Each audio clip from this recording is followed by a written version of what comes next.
جس انسان نے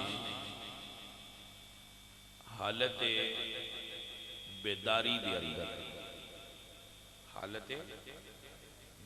دے اندر حضور دی حیات ظاہری دے اندر حالت بیداری دے اندر اور حضور دی حیات ظاہری دے اندر اپنیاں ظاہری اکھاں نال ایمان دے ہوندیاں حضور نو تکیا انہوں صحابی آتے.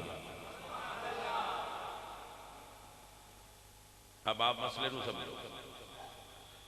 جنہ حضور دا زمانہ پایا مگر حضور نو تکیا نہیں، چاہے ایمان لے آئے ہوں صحابی نہیں. جیسا کہ حضرت اویس کرنی کہ حضور دا زمانہ بھی پایا ایمان بھی لیاندہ مگر ویکھیا نہ، اس واسطے صحابی نہیں.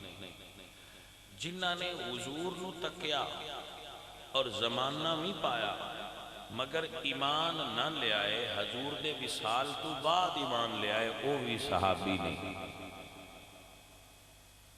یعنی حضور نو تک لیا، حضور دا زمانہ پا لیا مگر ایمان حضور دے وصال تو بعد لے آندہ.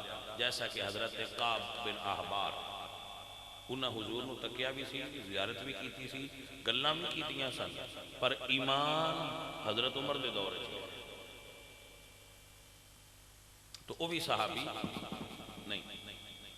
جنہ حضور نو تکیا ایمان بھی لے آندہ مگر حضور دے وصال تو بعد ای دین تو پھر گئے، او مرتد نے، وہ بھی صحابی.